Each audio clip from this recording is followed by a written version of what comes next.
What do you think? Does learning to swim give you confidence that seeps into other areas of your life? What about learning to push yourself in the water and find your limits? How does that translate into your day-to-day life? This is what I'm contemplating these days. I'd love it if you share your thoughts with me.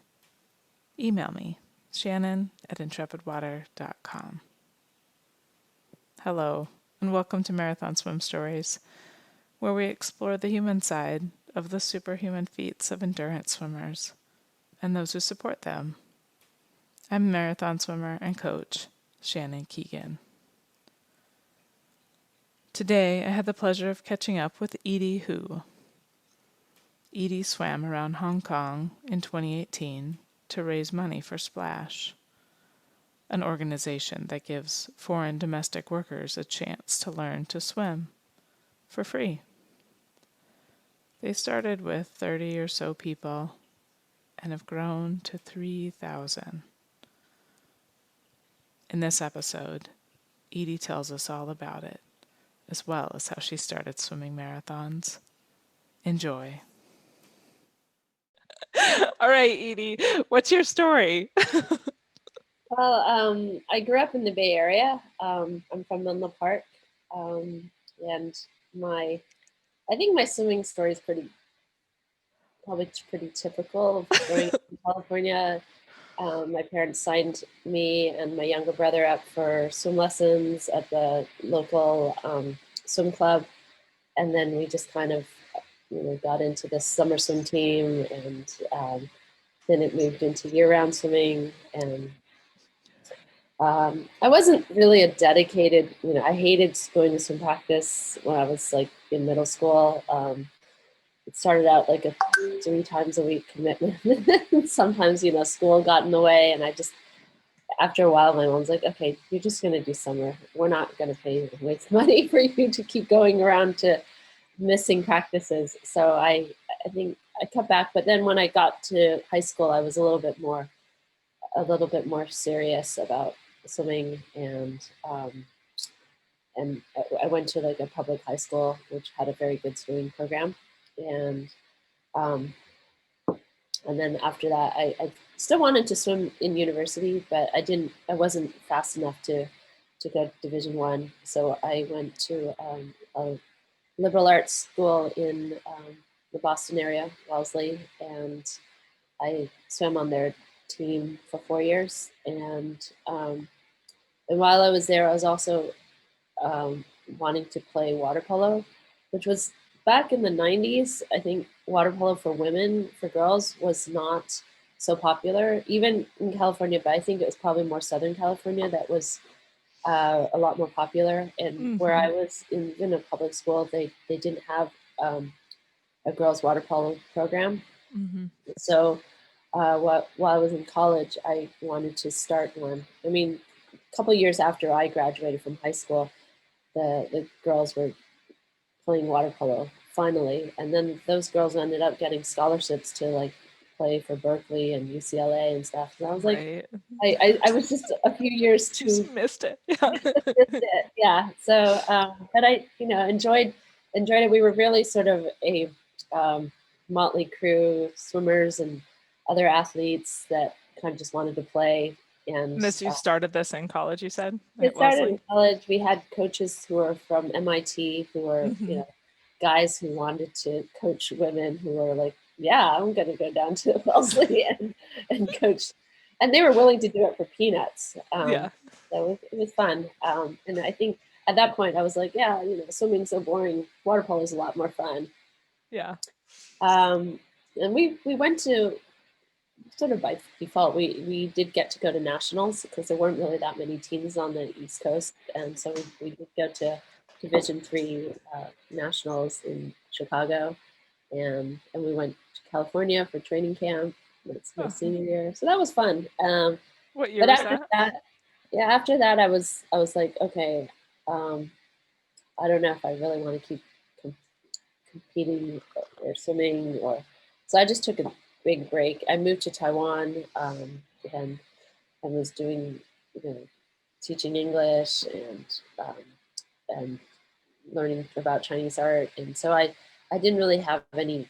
There was no sort of structure. I wasn't really swimming, and I didn't really want a team or anything. I didn't want to do swim practice. So after that, I just took a really long break. I eventually moved back to New York. I swam a little bit, but not. I didn't. I swam at a local pool, but I didn't. It didn't really stick. I didn't have a team, and I wasn't really interested in swimming around in the water where, like the East River. I would run by it and I'd look and I'd be like, ew, that's so gross. I had no desire to get in that water. And then after I moved to Hong Kong in 2007, and it took me actually, I think maybe like another 7 years or something to really sort of get back in the ocean or get back at swimming. There was a race that they had every summer that was a 2K swim in the beach, and I didn't really train very hard. I would swim. I have a pool in my building, so I swam back and forth a few times before that race, and then I'd go off and swim this 2K, and I'd be like, oh, that was fun. But people had told me, oh, you want to join the team, you want to do this, and I was like, no, I don't really want to do swim practice. I don't really want any structure. But there was a relay that they had. It was an annual relay. It was a 15K swim that could be done as a relay or solo. And I had kind of wanted to try it, but I didn't really know any of the local swimmers. The only person I knew was this guy that would cover the arts for my work. He was a journalist, and I ran into him at that summer swim race, and I was like, "Oh, I didn't know you were a swimmer," and he's like, "Oh, I didn't know you were a swimmer." So he was the only person I knew that swam. So I said, I would like to form a team. Would you like to be on my team?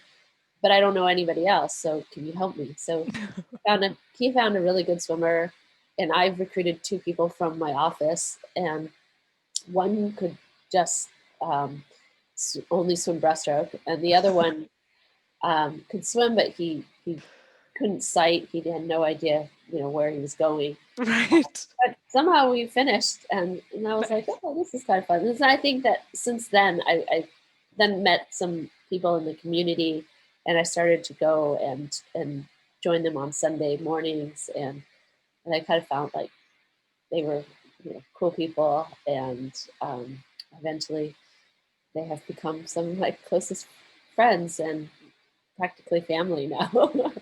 That's So I wonderful. think it was also a time in my life when I was living here that a lot of my friends that I had met in previous jobs and everything, and just socially were planning to leave Hong Kong. So I sort of found myself kind of needing to make some new friends. So that's why I think that the swimming community sort of filled the void.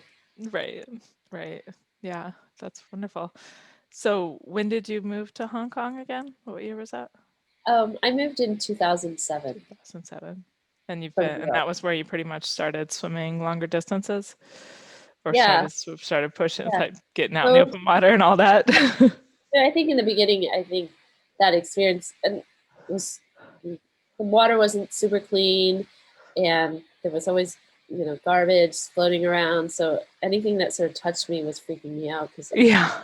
it's our water is not crystal clear.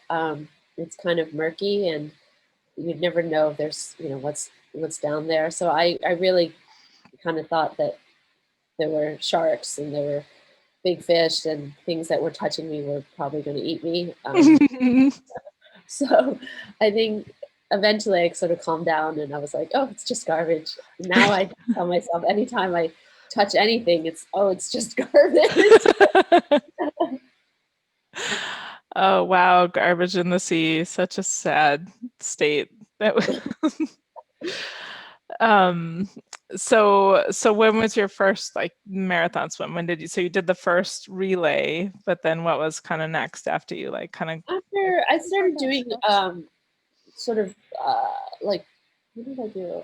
I think there were a couple of sort of like swims that were like around 2K, 3K swims.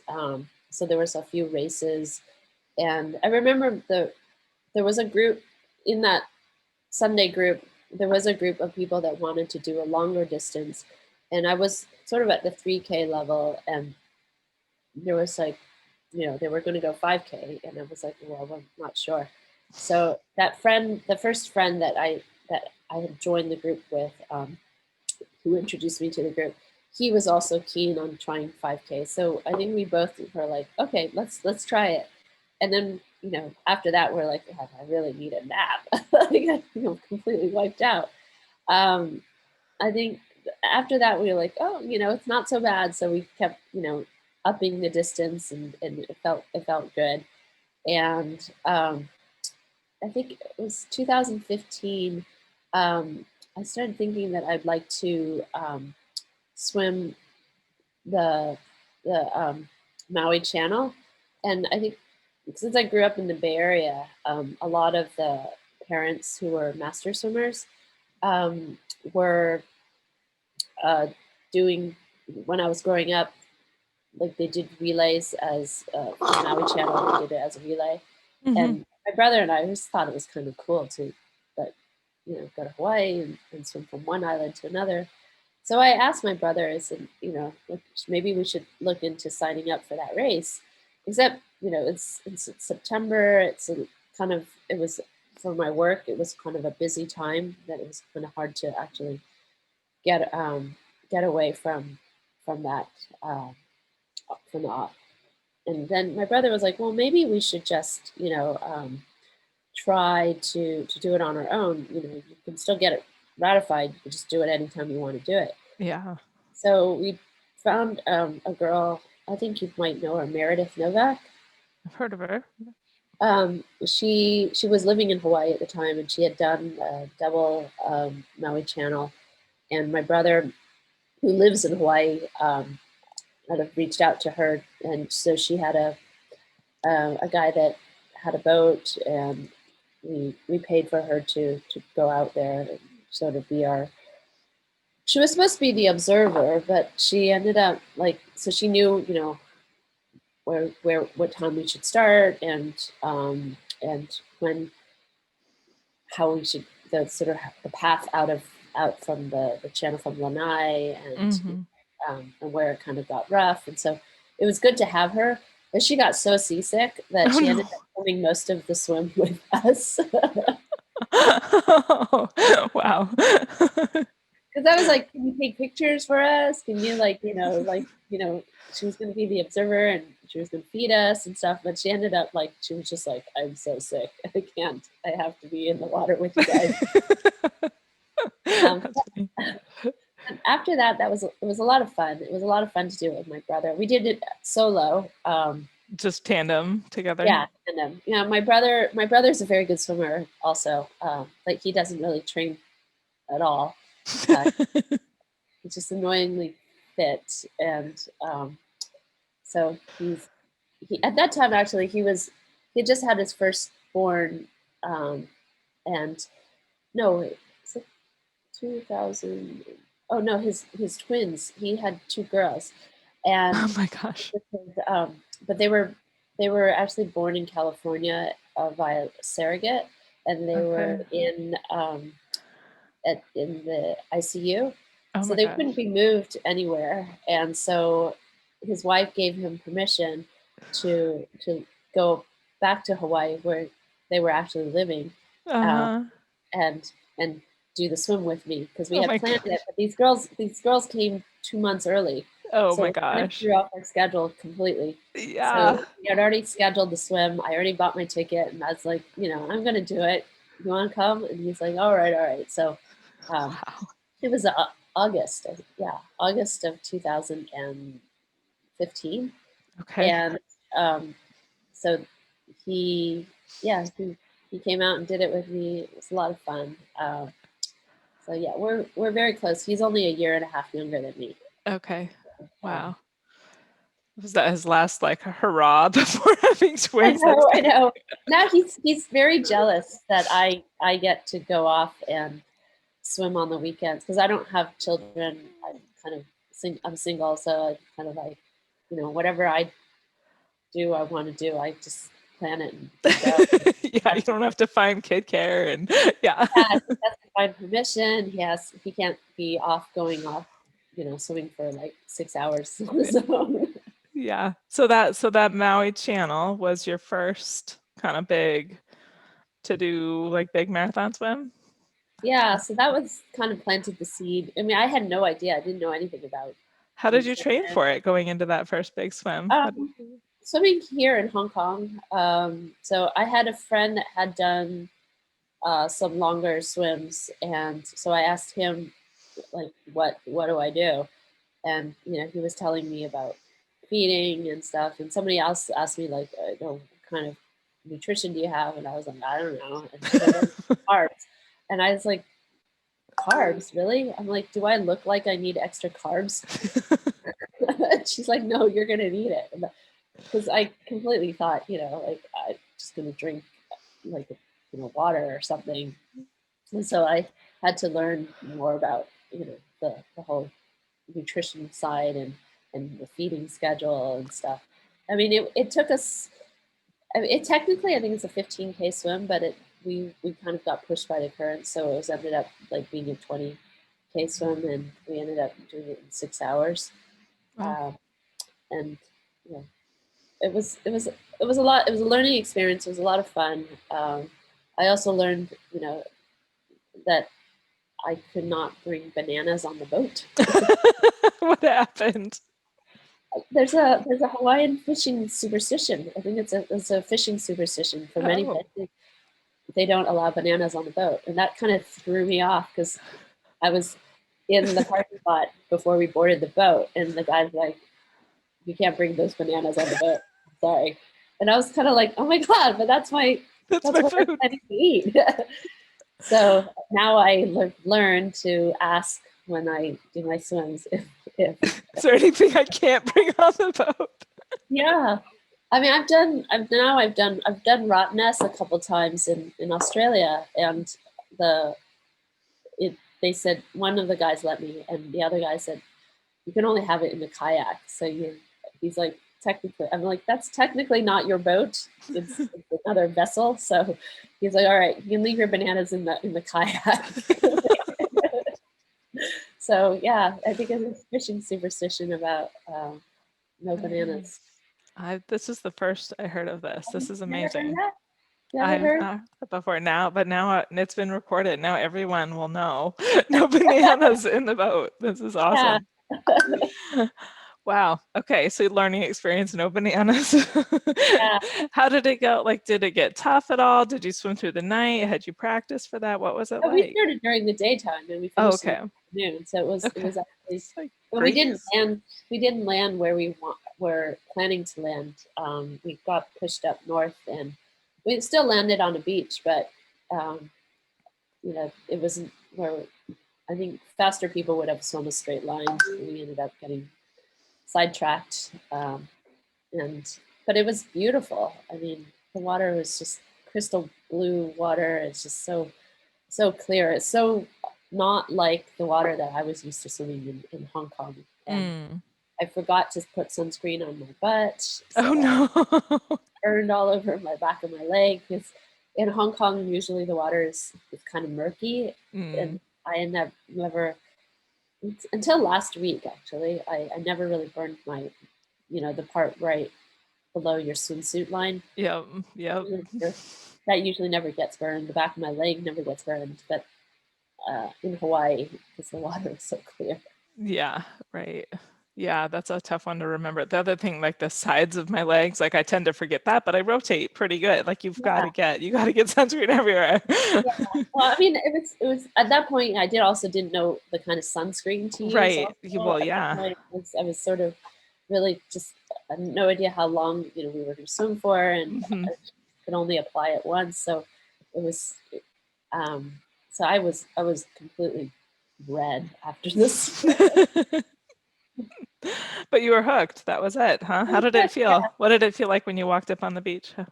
It was great. I was, my brother and I were so excited, and I think Meredith was so excited for us, and we were just all cheering and happy, and then we had a little celebration dinner in um, Lahaina.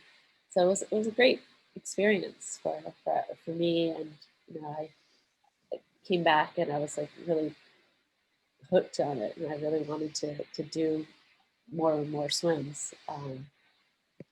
What was So next? What was next for you? after that, I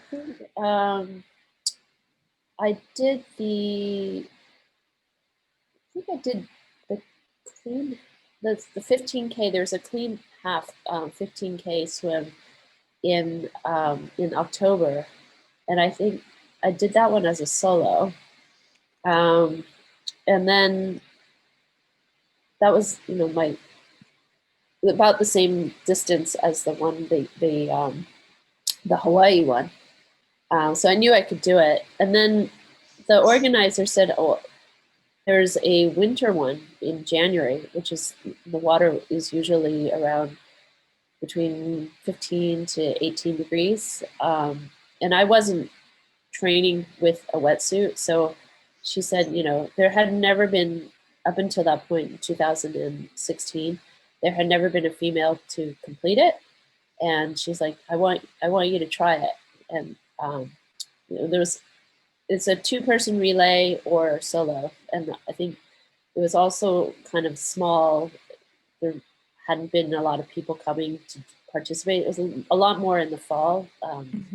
They had, lots and lots of teams doing it because it was just more of it's a lot easier and more water. So she said, I think you can do it. So I trained for that, and I just it was I was really nervous for that one because I was thinking that the water's so cold, and it's the same route that I had done in the fall, but it was just like doing it in colder water.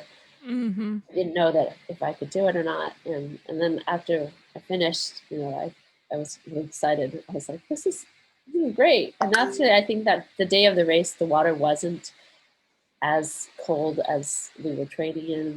The sun Okay. was out, so it wasn't as bad. And yeah, then I got to be the first female to finish that race. What was it called again? The cold half. Cold half. Yeah. Cool. I think so that's the one that Jamie came out a couple years later after that to do it. Very cool.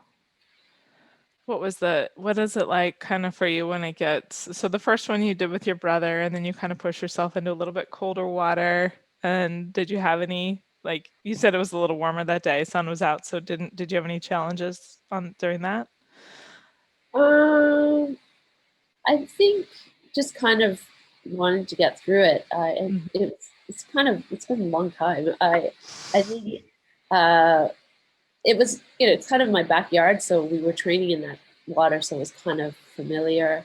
So I kind of knew where I was, and I think the winter time, I think the currents were with us, and so I don't remember my time, but I think it was faster than when it was in the fall, which was good because I didn't really want to stay in that water longer. Right. Right.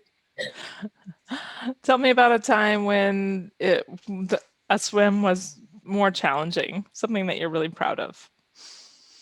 Um, I think I'm really proud of swimming around Hong Kong Island. I did that in 2018. So a friend of mine named Simon Holliday, he did it in 2017, and he became the first uh, man to do it. The first person to do it was Linda McGill in 1976. So she's wasn't even living in Hong Kong. She was just invited by the Hong Kong government to the Cathay Pacific to kind of drum up, tourism, and so she did Interesting. it in the '76 without any sort of knowledge of her team didn't really know much about the currents, and so she started in a place that is a lot farther in. It's a bay. So we started in the harbor side and on the north side, northwest side, and swam through the harbor and then down the east side and around the south side and then back up on the west side. And we hired a professional America's Cup navigator Nice. who calculated all the times. And so Simon had done that in 2017, and I was his support swimmer, one of his support swimmers. So I kind of like understood, and I trained with him. So there were parts of Hong Kong he wanted to get to know. We don't normally swim in the harbor, so it's kind of like uncharted territory. So we were training at sort of sections and getting to know all the different sections of the harbor, not the main part of the harbor, but the sort of eastern side of it. And nobody had done that. None of our friends had done that. So it was so much fun and really eye-opening and cool to be in the harbor. So I think having that experience when he did it, the same organizer who asked me to do the cold half in 2016 was the organizer to do the swim around Hong Kong Island. Her name is Shu, and she has been kind of organized. She's really good at organizing these events, and she had to get a whole bunch of government permission, the Marine Police, Wow. a whole bunch of just being in the harbor. It's not so easy, and she had to get all of them to write off and say it's okay or no objection. So when it was my turn to do it, I was more familiar with the whole island Yeah. Yeah. and kind of knew where the hard parts were. Both Simon and I were both raising money for this organization called Splash, which is a program that gives free swimming lessons to foreign domestic workers. And I think in Hong Kong, it's a very sort of common thing for families to have somebody who comes from the Philippines or Indonesia or Thailand to work in the house, to take care of the kids, to clean. They are, oftentimes they are treated like part of the family, but also oftentimes they are treated like second-class citizens. They are not allowed to have like full residency, and a lot of them kind of live at the sort of mercy of the family that they work for. So they get a very good family that supports them, that lets them. They get one day off. They get Sundays usually off, and they have usually their room that they sleep in is a closet. Oh my gosh. It's really, I think for people who, it's common in Hong Kong, but it's I think for the rest of the world to know that they don't get treated sometimes very well, and so many of them come from they some of them are very well educated, some of them are nurses, accountants, Wow. computer science background, but because they can't make enough money in their home country, they can make more money as a domestic worker in Hong Kong or in other countries, and they send all their money back to back home to support their family. Many of them have children. Wow. They were teenage mothers, and they usually have like a husband or somebody that they kind of forced to marry. But the husband doesn't really do very much, and they're kind of always sending money back to the family. So there's not a lot of opportunities, and so on Sundays or on their day off, there's really things for them to do that are free. A lot of them go to church, and then their whole social circle is around the church. So back in 2015, when Simon came to Hong Kong, he was kind of like curious why there were a whole bunch of these. Most of them are women. There are men who are usually chauffeurs or gardeners, and he's kind of wondering, like, it's such a hot day in the summertime. They're all on the beach, but they're not really getting in the water. And he was kind of Mm-hmm. wondering, like, why are they not getting in the water? And he was told that many of them didn't know how to swim. And a lot of times they congregate in on the street or on the sidewalks or on public walkways. So in the summertime, they're out in the open. There's not they're not hanging out inside air conditioning. There's really not too many places for them to go. Mm-hmm. So he was thinking, why not put the people who know how to swim with the people who don't know how Mm-hmm. to swim and teach them. So we started in 2015 with I think 30 swimmers, and then those 30 swimmers um, became 60 swimmers, and they wanted to Wow. come back. And we really had no idea back then what was going to happen and how many Mm-hmm. people were really going to want to join. But through word of mouth, they told their friends, and their friends wanted to join. And so now it's been like over now it's the 6th year, and we had last year was probably a tough year for everybody that we Mm-hmm. didn't really teach very many people how to swim last year, but I think we're close to 3,000 people now.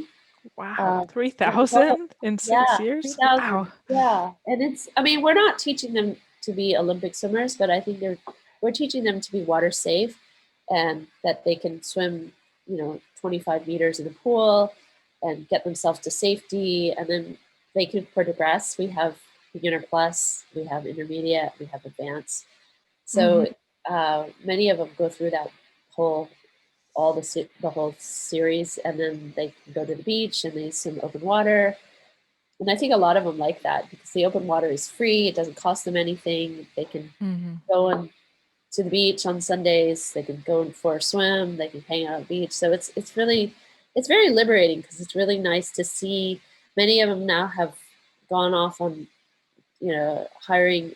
We have like party boats, kind of like junk. We call them junk boats, and on the weekends, and it doesn't cost that much if you get a bunch of friends to chip in. So they've gone off and done boat trips and stuff, and I think kind of empowers them to do other things. And some of them are really good trail runners, and really doing interesting projects like dragon boating and then beach cleanups. And Mm-hmm. some of them are going off to hike the Himalayas with the support of their financial support of the family that they work for. Like so they're really getting out there, and I think a lot of it comes from the confidence of learning how to swim. And Yeah. they're all their friends. So their social circle now is like they didn't know each other before, and now they grow, learn to swim together, and they become all friends. So I joke because I think a lot of them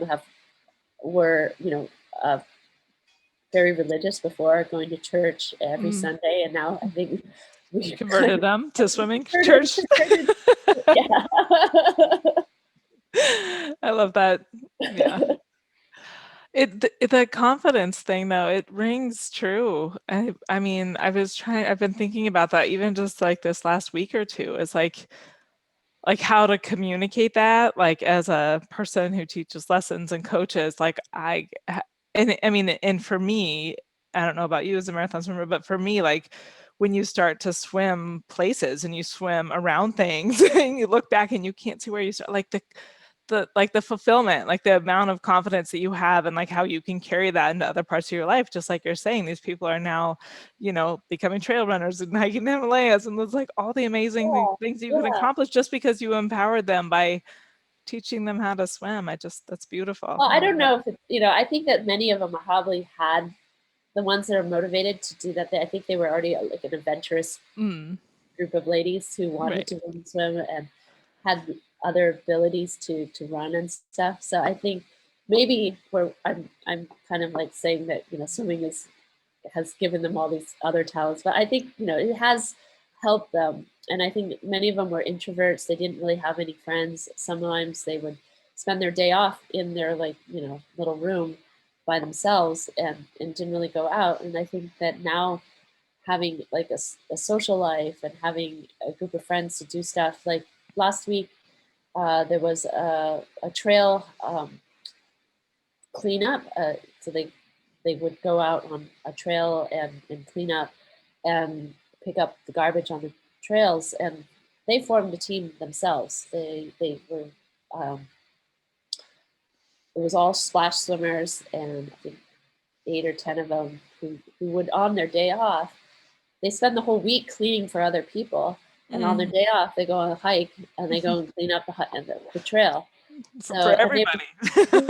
yeah, it was a contest with other people who formed different teams. So I think there were actually 2 foreign domestic teams doing that, but one was a sort of Splash alumni, and there were other people who were bankers and other people. So it was kind of, and they had the whole weekend, but the Splash ladies only had one day off because it was their only day off. So they Wow. were slightly at a disadvantage, but I think they were trying to raise awareness and clean up the trails and clean up Hong Kong.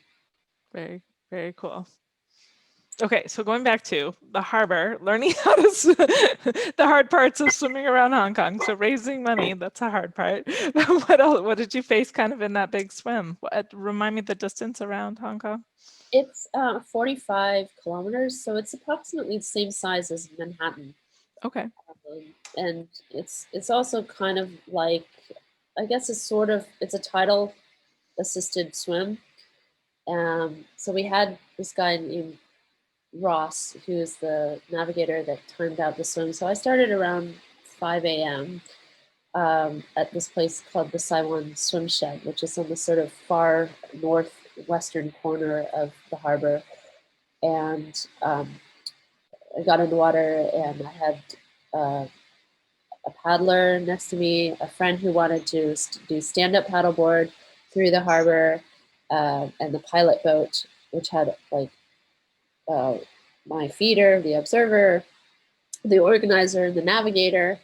So they have a friend who wants to be a journalist. I mean, she was a journalist, and I was giving her sort of front row seats to cover the story. So I had kind of, there was maybe like 10 people on this boat, and then our sponsor was a yachting company called Simpson Marine, and they provided a catamaran, and that was sort of the party boat. So people who wanted to actually watch the swim, they could get on board the party boat and go around and watch me swim. I can't imagine how, it must be pretty boring.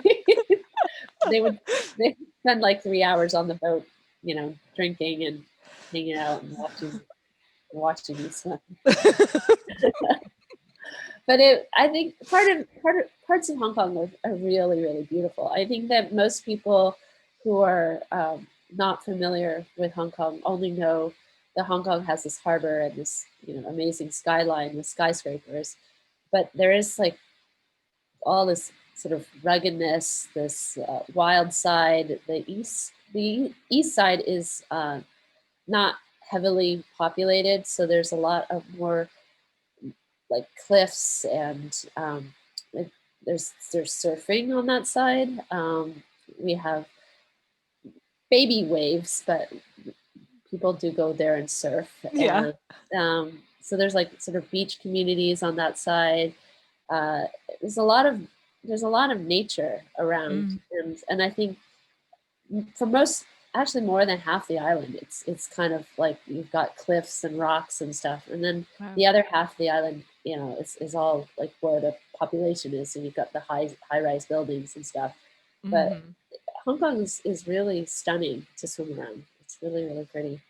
I think the challenging part was I had never swum in the actual harbor part of it, and not really knowing the cleanliness level. I just kind of wanted to get through it, and there was a couple places where the water was getting sort of it wasn't raw sewage, but I think there was some sort of sewage that was kind of getting pumped back into the harbor, and there was a stench. And the water temperature dropped, and I was like, oh, I better close my mouth and just plow right through it.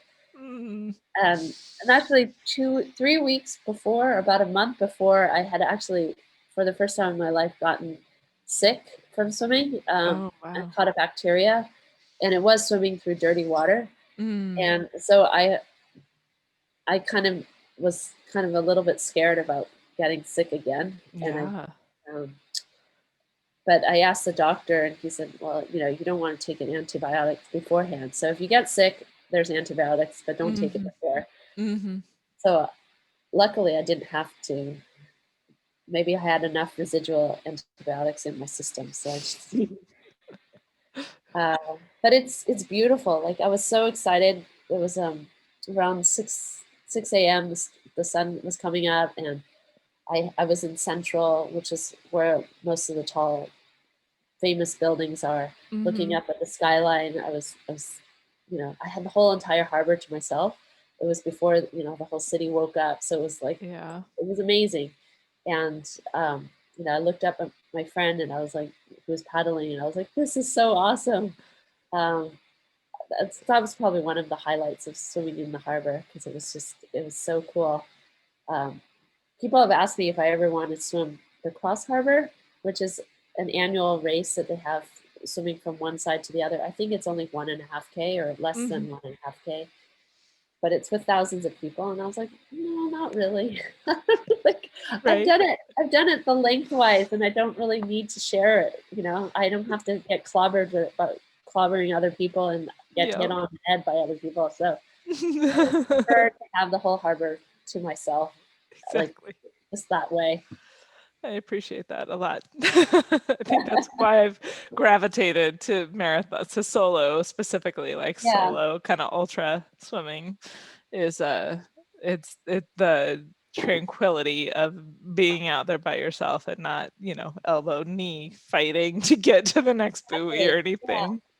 I think that whole racing bug has kind of gotten out of my system since I graduated from college. I don't really feel like the need to compete. I think that it's more just, my own self Mhm. picking challenges that I think that I can do, and not having to like do it as a race. I mean, I think uh, Hong Kong still has that mentality. I think most of my friends still have that sort of like sign up for this race, sign up for that race. A lot of my friends are triathletes. Mm. They're always very competitive, and I think my mentality is a lot has changed completely. Yeah.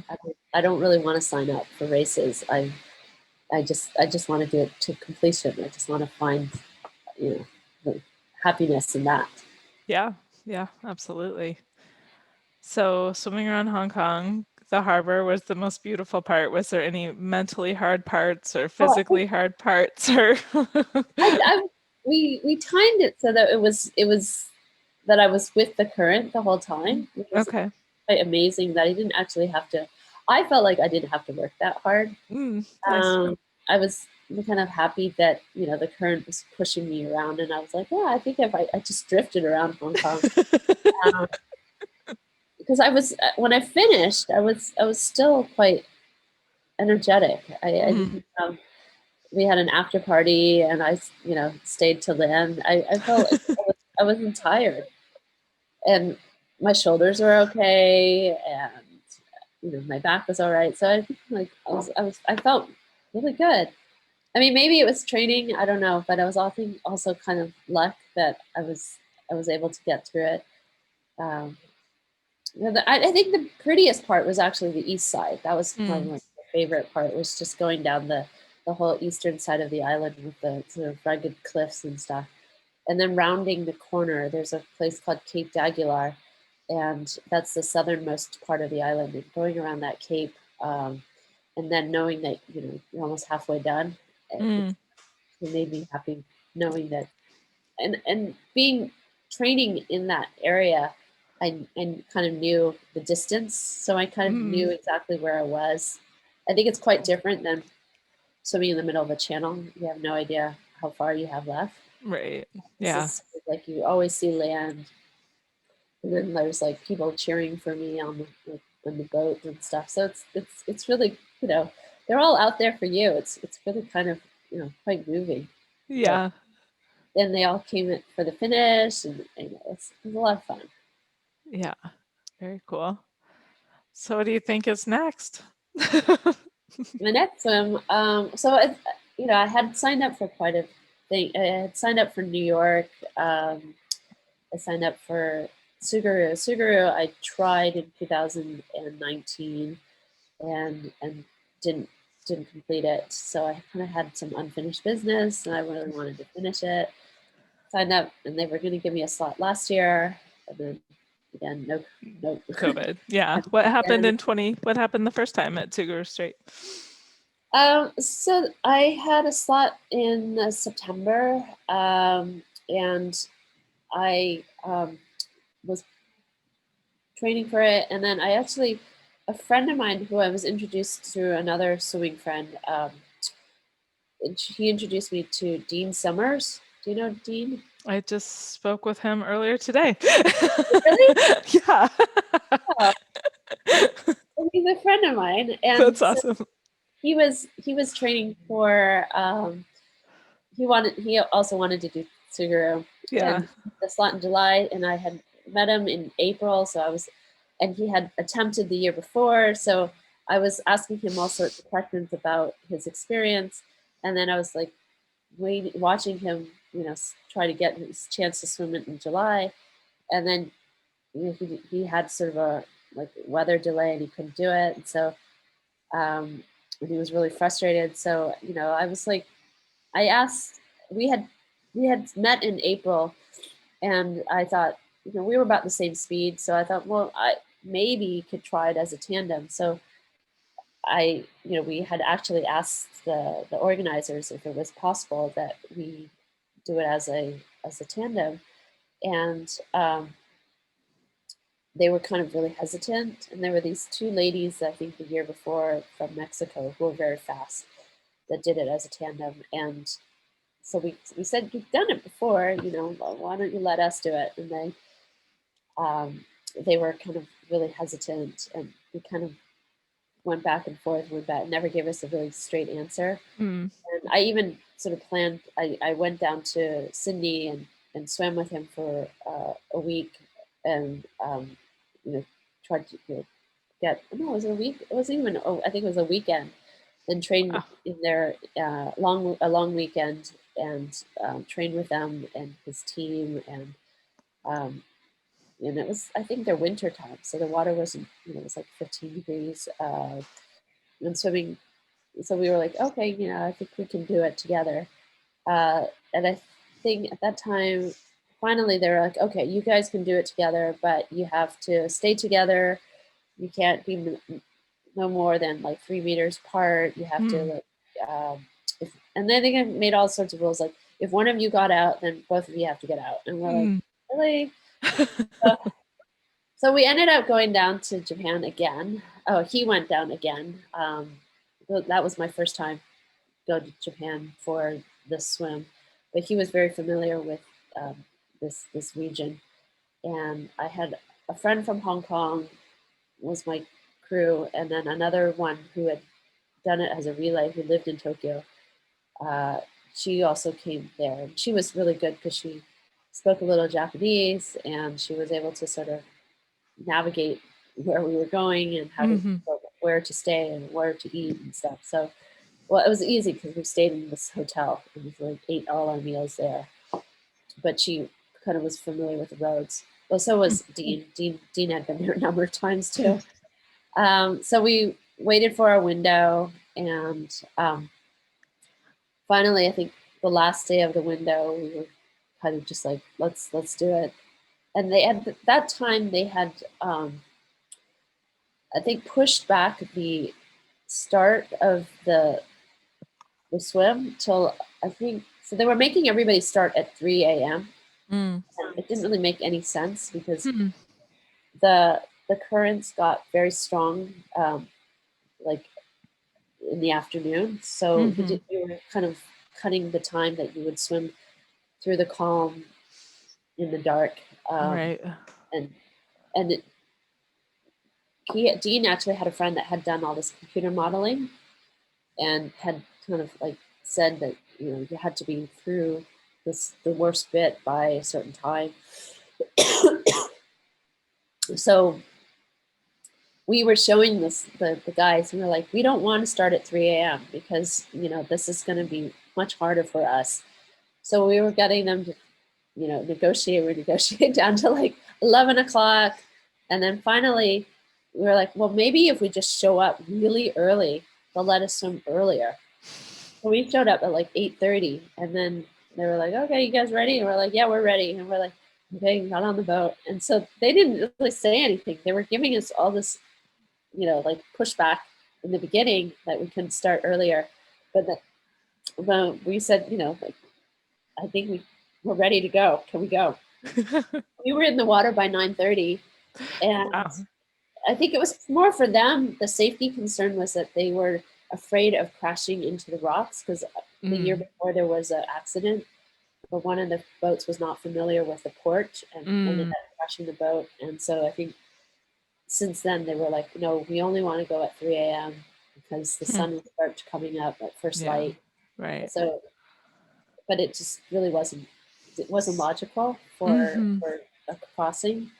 So then I think that night we got in the water and it was fine. We were making good pace and good progress.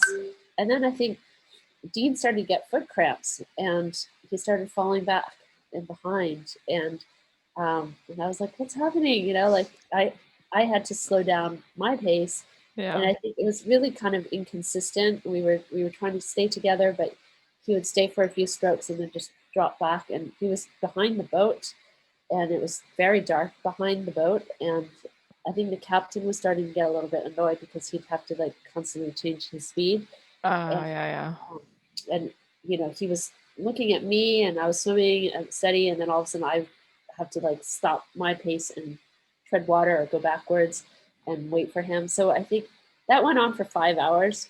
Wow.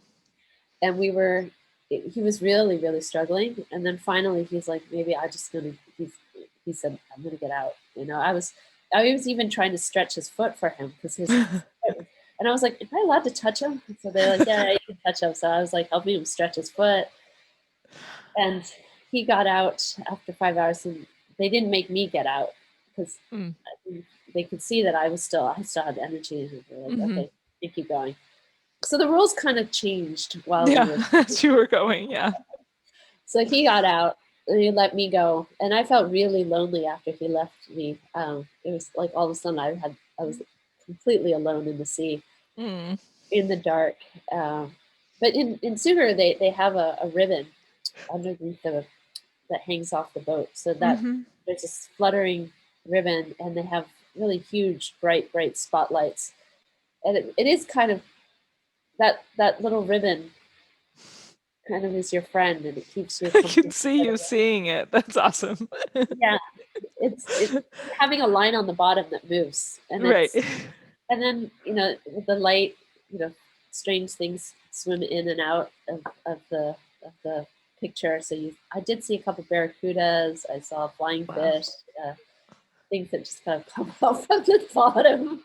But I was like, I really don't want to see anything. But it started to get stronger and stronger, the currents, and I was like, just hang on till daylight. And I thought that like everything was going to be better when the sun came out, and I was expecting this like bright sunshine, like a beautiful glowing sunrise. And it was just gray. It just like the light just turned on and it was just gray, and I was kind of like disappointed. And the currents really were getting stronger, and my friend was on board telling me to sprint, so I was sprinting. But then I thought, okay, I'll sprint for 1 hour. Okay, I think I'm done now. And then no, keep going. And I thought I was making progress, but I was kind of going parallel, and I was going, getting pushed by the currents at that point. And I was swimming with the boat to my right side, so I didn't see land the whole time. I didn't know how close we were. I had no idea. Then at some point there was a turn, and I could see land, and I was like, "Oh, is that where we're going?" And I'm like, "Yeah." And I was like, "Oh, is that like how far is that?" I didn't know. I was like thinking that I was like maybe 10K left or something. So I was like, "Oh, okay. I can do it. I can do it."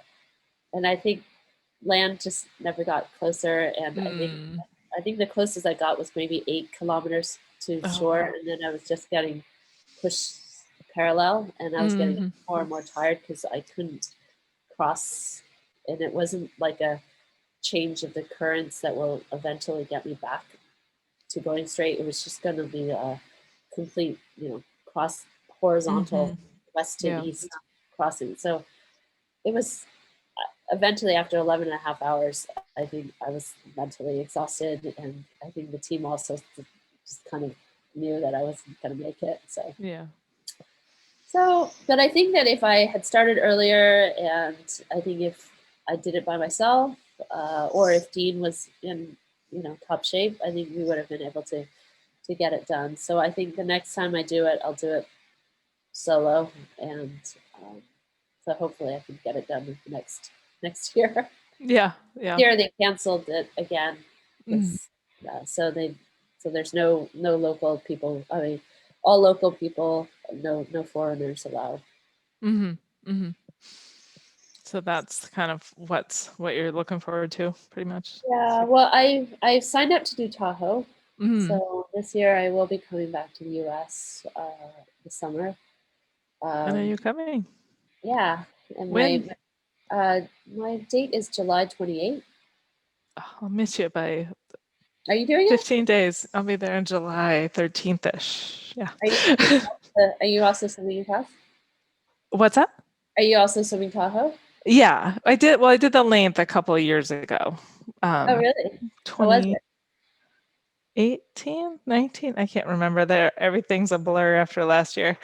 I think it was 2019 I did it. It's good. It's, you swimming all night, whatever. My kids were really little. They're still little. They're 4 and 6, but at the time, I guess they were like 2 and 4. And anyway, I was like a sleep deprived mom trying to swim all night. It was crazy. I just remember falling asleep while I was swimming. I didn't know that I could literally sleep swim. Really? I just remember like I would drift. I was hallucinating, like drifting away from the boat, and the pilot's like, "Come on!" So the things that you can only do in a lake that's completely flat in the middle of the night. So anyway, it was an amazing experience, and I did get to the other side eventually. But I look forward to, I guess, doing it with my head on straight one of these days. So Anyway, you're just it's doing it for a beautiful. holiday. You're just doing it going there for a holiday. No, oh, you're not swimming today, Oh, this no. summer? Are Oh, you are you oh, I'm doing a couple things over a day, long day, something like that. Yet to with be seen. You'll see. You'll see when it's over. But that's exciting. Are you doing the length? Yeah, yeah. That's fun. Well, I I'm got my sorry I'll brother. miss you. With I your got brother? Well, he's gonna be on my boat. I said, like he's not really good with cold water, and I Mm. think that he's a little bit faster than me in the beginning. I don't know. He hasn't trained at all, so I was like, you know what? Why don't you just be my support swimmer, Yeah. my leader? You can get in and out. It'll be much better for you. So Yeah. he's like, oh, okay, because he's like, I don't want to do that. Of course. That's fun. Well, great. That's exciting that you're coming to the US. What you took you to Hong Kong in the first place in 2007? Work. I Work. was working in New York for Sotheby's auction house, and they suggested that I move to Hong Kong to get a few years of work experience in Asia, and then a few years became 15 years. And I no longer work for the auction house. I'm still in the arts. I left Sotheby's in 2014. Yeah, I was working for Citibank in their private banking, doing art advisory for 6 years. And then Mm. last year, sort of around the time of COVID and everything, I sort of thought, I think I need to change my life. And I kind of just wanted to take a break and do something on my own. So I started uh, working with a friend who we have an art advisory company. It's all still kind of ad hoc and just kind of different projects. She's based in California. She was a friend from Hong Kong, but moved to LA. So she's been doing different projects, and I've been just kind of doing some appraisals and kind of a little bit of advisory, not too heavy, um, and doing mostly swimming. I think That's people think great. that that's my job now. That's lovely. Is there anything that you've learned about yourself from marathon swimming? I think that I'm sort of a lot tougher than I thought I was. I think that there's a lot sort of um, things that I didn't think that I had in me that I could do. Mm-hmm. I I think always thought that I could only limit myself to like shorter swims in the pool, and I think that the swimming in the ocean has sort of expanded my world. Mm-hmm. And um, you know, there's no walls, there's no boundaries. So I think it's nice to just keep trying to push that sort of limit to see where I could go. I think there's even locally, last week, two of my friends and I we swam around an island that is just nearby. That I think it's always there. I see it all the time, but I just Yeah. never thought about swimming around the island. Mm. It was it's 23 kilometers. We did it in the day, and it was a lot of fun. And people are like, I didn't know you could swim around that island. Or I like lived on that island all these years. I've never been to the other side of the island. So I think Wow. there is a sort of just pushing yourself to see different things, get out of my comfort zone. Because Mm-hmm. I think, inherently lazy. So I have to sort of push myself to do things like to do that.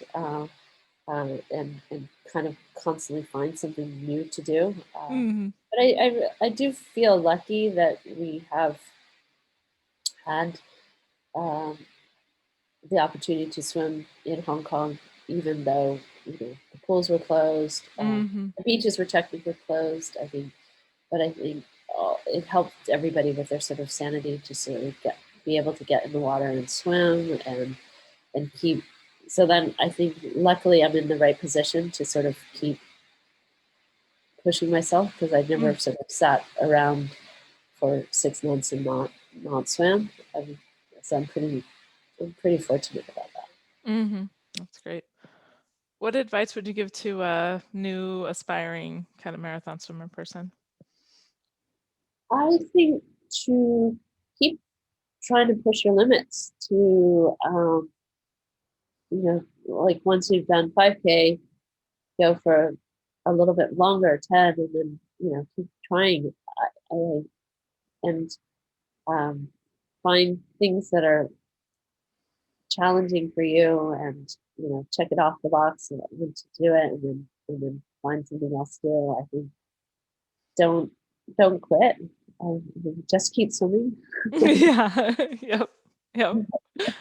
Who's inspired you? I think, well, my good friend Simon has definitely inspired me. I think getting to swim with him and seeing his passion and his like wanting to share swimming with everybody who doesn't know how to swim. I think sharing that sort of knowledge and um, helping others to learn to swim, I think is very, very inspiring. Yeah. Yeah. It's a good influence to have. That's wonderful. Thank you for sharing your story, Edie. It's wonderful to meet you. I hope you enjoyed today's interview. Do you want to take Marathon Swim Stories with you? Subscribe on your favorite podcast provider. Want to connect with like-minded limit pushers? Join us for Marathon Swim Stories live on Tuesdays at 5:30 a.m. Pacific, 8:30 Eastern, 13:30 GMT. Thanks for watching.